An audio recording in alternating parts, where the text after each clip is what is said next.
Hello parents, welcome to प्रिया आयुर्वेद। आज हम बात करेंगे बहुत ही इम्पोर्टेंट टॉपिक के बारे में। क्योंकि मुझे पता है कि हर पेरेंट्स अगर बच्चा बेड वेटिंग करता है तो बहुत परेशान होता है, और स्पेसिफिकली जो बच्चा उसका जो नॉर्मल क्राइटेरिया है बेड वेटिंग का वो अगर पास कर गया और उससे ज़्यादा बड़ा हो गया और फिर भी बेड वेटिंग कर रहा है तो वो पेरेंट्स बहुत ज़्यादा परेशान हो जाते हैं। उसके साथ ही बच्चा भी बहुत ज़्यादा परेशान होता है, क्योंकि वो डिप्रेशन में चला जाता है, कभी कभी ज़्यादा थिंकिंग करता है और थिंकिंग करता है और सोशल से थोड़ा सा बाहर हटकर चला जाता है। इसीलिए आज हम इसी टॉपिक पे बात करेंगे। अगर आप चैनल पे नए हो तो चैनल वीडियो एंड तक देखना, ताकि आपको कुछ टिप्स ऐसे मिले जो बच्चे के बेड वेटिंग के लिए बहुत ही फायदेमंद होगी और बच्चा इस परेशानी से बाहर आएगा और पेरेंट्स भी हैप्पी हो जाएंगे। चलो आइए जानते हैं इसके बारे में। अगर आप चैनल पे नए हो तो प्लीज़ चैनल को सब्सक्राइब करना, ताकि अगले वाले वीडियो का अपडेट आपको मिले। अगर आपके माइंड में कुछ क्वेश्चन है, कुछ क्वेरी है या कुछ पूछना चाहते हो तो please drop out your comments in comment box. चलो आइए जानते हैं व्हाट इज़ बेड वेटिंग, कब होता है, क्यों होता है, क्या रीजंस है और हमको क्या ध्यान में रखना है। सबसे इम्पोर्टेंट बात है जो बेड वेटिंग है, जो नॉर्मल कंट्रोल है ब्लैडर का, वो बच्चों में मोस्टली 3 साल के बाद स्टार्ट हो जाता है और बच्चा धीरे धीरे करके जो सू पास करता है या यूरिन पास करता है उस पर उसको कंट्रोल आ जाता है। नॉर्मली जो बच्चा है 3 to 5 ईयर्स या 6 ईयर्स के अंडर उसको कंट्रोल आ जाता है, वो स्टूल यूरिन पास करने में बताता है। मोस्टली जो बेड वेटिंग है वो जिसे हम शैया मूत्र आयुर्वेद में या नॉक्टर्नल एन्यूरेसिस बोलते हैं।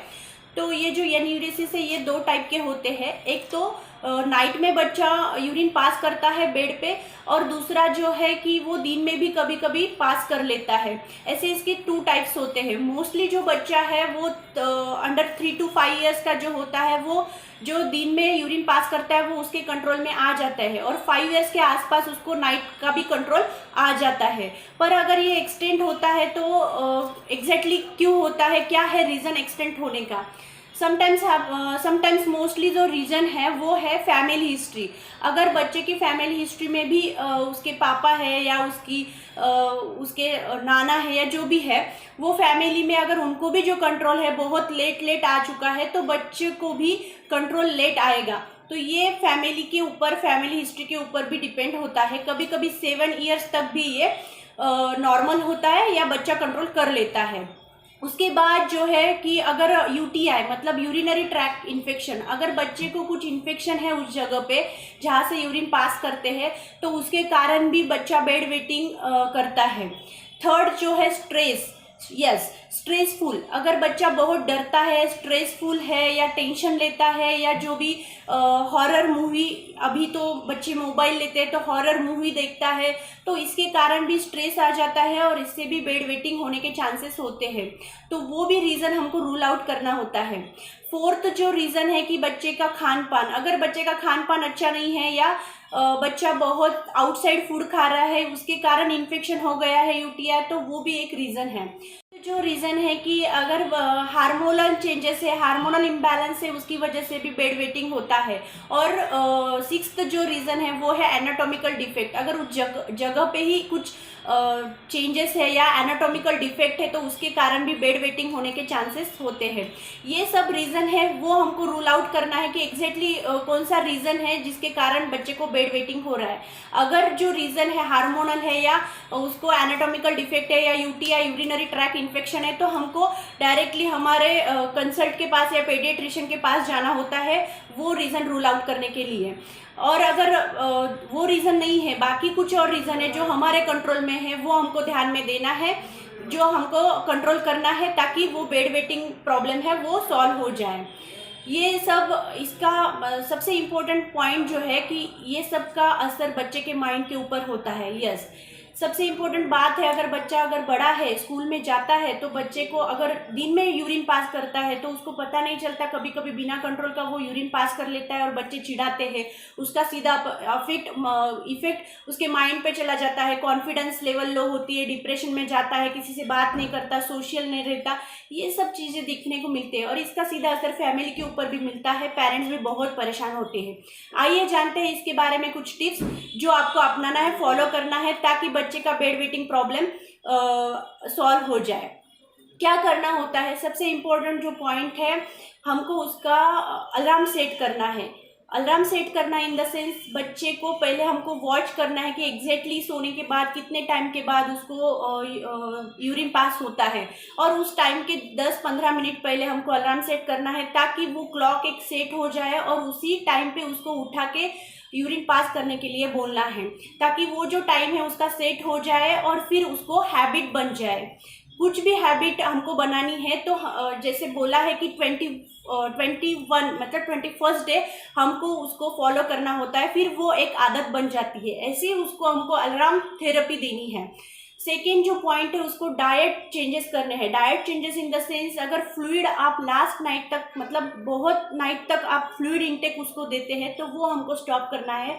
सोने के दो घंटे पहले उसको फ्लूइड इंटेक पूरा बंद कर देना है, कुछ भी लिक्विड देना नहीं है।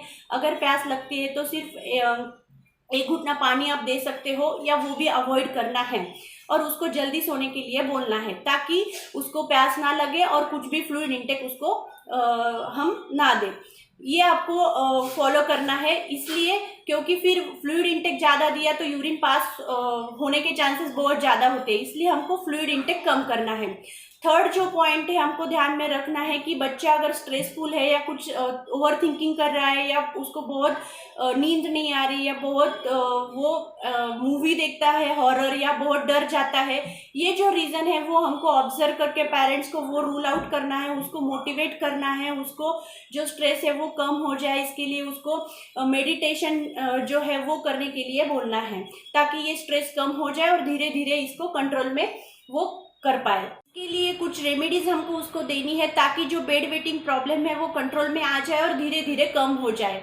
सबसे इम्पोर्टेंट फर्स्ट जो रेमेडी है वो है आंवला पाउडर, अमल की पाउडर जो सबको पता है वो, और काला जीरा, इसको भून के उसका पाउडर करना है, और वो पाउडर उसको 1/2 टीस्पून रात को सोते समय गुनगुने पानी में उसको खिलाना है। सेकेंड जो है, उसको काले तिल और अजवाइन, काले तिल अजवाइन ये उसको भून के मिक्स करके इक्वल क्वांटिटी में वो पाउडर उसको देनी है, मिश्री के साथ आप दे सकते हैं, ताकि बच्चा खाए, ये आपको देना है। थर्ड जो पॉइंट है वो है कि जो अखरोट के बीज है वो उसको हमको काले तिल के साथ मिक्स करके वो उसका पाउडर उसको खिलाना है 1/2 टीस्पून गुनगुने पानी के साथ। फोर्थ जो पॉइंट है वो है मनुक्का जो होता है सीडलेस मनुक्का, वो उसको हमको रात को भिगो के डालना है 4-5 मनुक्के पानी में, और सुबह स्मैश करके अगर खाए तो वो स्मैश वाला ही उसको देना है, अगर वो ना खाए तो जो पानी है उसको छान के उसको पिलाना है। ये आपको करना है डेली 1-2 महीने के लिए। फिर फिफ्थ जो पॉइंट है वो है खजूर, डेली 2 खजूर रात को भिगो के डालना है और सुबह खाली पेट उसको खिलाने के लिए देना है। ये जो मनुक्का है, खजूर है, ये तो इसके लिए तो उपयोगी है ही, इसके साथ ही उसको जो हीमोग्लोबिन है, खून की शुद्धि है, ये भी होगा और हीमोग्लोबिन भी बढ़ेगा, तो उसका जो मेमोरी पावर है या हीमोग्लोबिन है वो भी बढ़ जाएगा। इसलिए हमको ये 1.5 से 2 महीना कंटिन्यू करना है। ये जो है सब रेमेडीज आपको फॉलो करनी है 1-2 महीने के लिए। धीरे धीरे जो कंट्रोल है वो आ जाएगा और बच्चे को जो बेड वेटिंग का प्रॉब्लम है वो सॉल्व हो जाएगा।